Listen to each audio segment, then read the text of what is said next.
Police station పరిధి panorama hills బహుళ అంతస్తుల సముదాయంలో జరిగిన భారీ దొంగతనం కేసులో పోలీసులు అత్యంత చాకచక్యంగా వ్యవహరించి అంతరాష్ట్ర గ్యాంగ్ మెంబర్ని అరెస్టు చేశారు.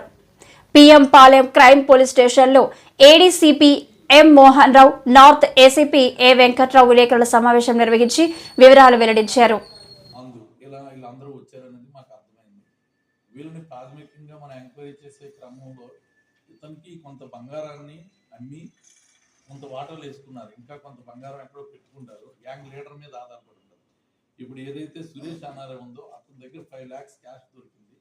5 lakhs క్యాష్ ఇప్పుడు ఇమీడియట్లీ చూపించడం జరుగుతుంది.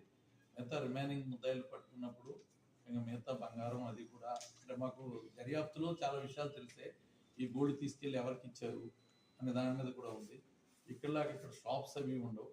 వాళ్ళు కూడా ఈ క్రిమినల్ గ్యాంగ్స్తో పాటు తప్పించుకొని తిరుగుతారు. రిసీవర్స్ కూడా మళ్ళీ షాపులు పెట్టుకొని ఉండరు అక్కడ మధ్యప్రదేశ్.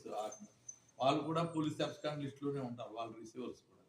కనుక అతను కూడా గత 6 నెలల నుంచి కూడా తప్పించి తిరుగుతున్నట్టుగా మనకి అర్థమవుతుంది. దాన్ని దృష్టిలో పెట్టుకొని గౌరవ్ జైన్ అండ్ కపిల్ జైన్ అనే 2 బ్రదర్స్ ఉన్నారు. తర్వాత వాళ్ళు వామరిది కూడా ఉన్నాడు. వీళ్ళకి గోల్డ్ అంతా ఇచ్చినట్టుగా మనకి ప్రాథమికంగా ఒక అవగాహనకు వచ్చాం. కానీ వాళ్ళని కూడా మళ్ళీ త్వరలోనే పట్టుకోవాల్సిన ఆవశ్యకత ఉంది.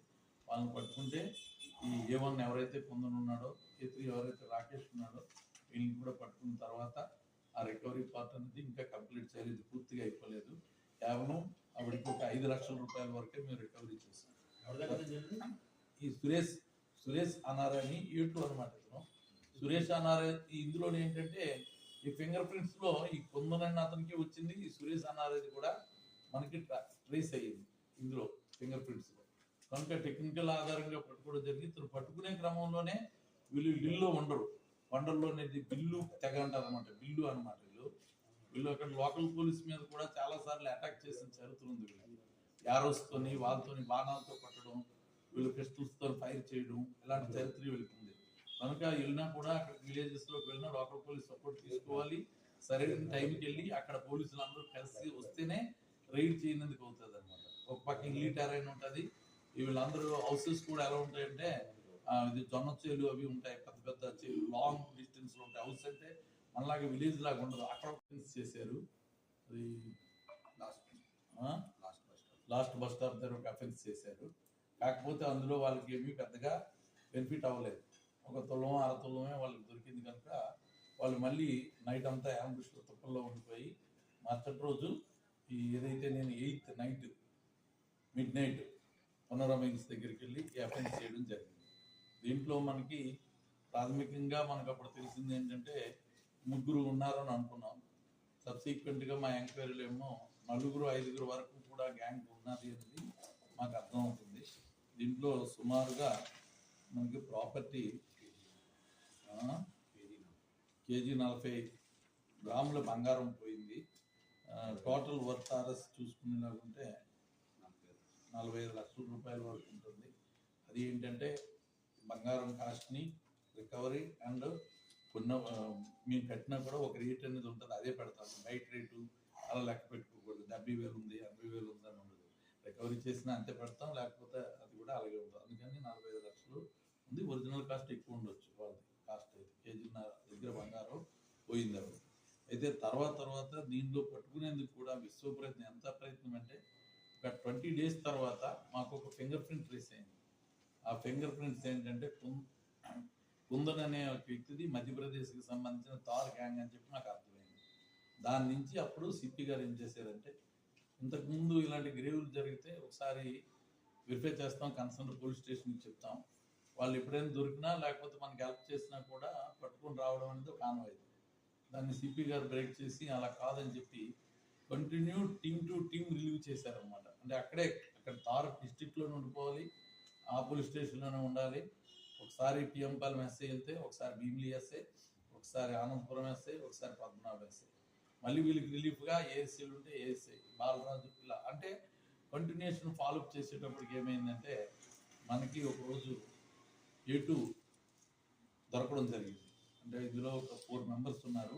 ఇంకా దీనిలో ఉండొచ్చు. అంటే ఇది పత్రికాముఖంగా 4 కన్ఫర్మ్ చేయలేము. ఇంకా రన్నింగ్లో మాకు అది ఇన్వెస్టిగేషన్లో మళ్ళీ మాకు తెలుస్తుంది. దాంట్లో ఏంటంటే A1గా కుందన్ అనేసి ఒక ఇంపార్టెంట్ గ్యాంగ్ లీడర్ అన్నమాట. ఇతను ఈ కుందన్ ఆధ్వర్యంలో ఈ సురేష్ అనారాయణనాథ్ను తర్వాత ఇది పిఎం పాలెం కేసు, ఇది చాలా ఇంపార్టెంట్ కేసు. 8వ నెల 8వ తారీఖున ఒక ఇంపార్టెంట్ అఫెన్స్ జరిగింది. అది గేటెడ్ కమ్యూనిటీకి సంబంధించిన పనోరమా హిల్స్, మీ అందరికి ఐడియా ఉంటుంది. పనోరమా హిల్స్లో అఫెన్స్ జరిగింది. ఇది డాక్టర్ గారు హౌస్ అన్నమాట.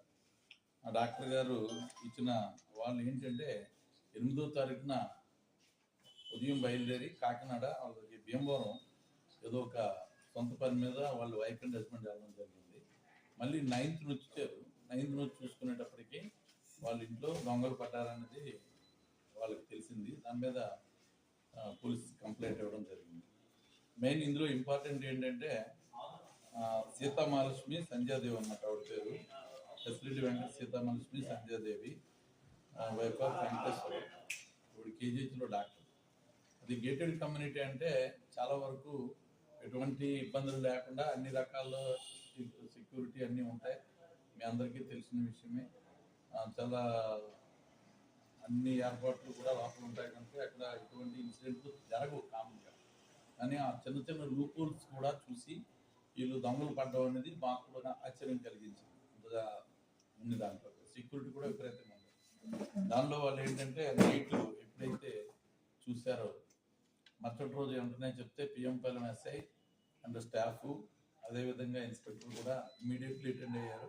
తర్వాత సీనియర్ ఆఫీసర్స్ అందరూ కూడా, నేను నాతో పాటు డీసీపీ గారు అందరూ కూడా అటెండ్ అవ్వడం జరిగింది.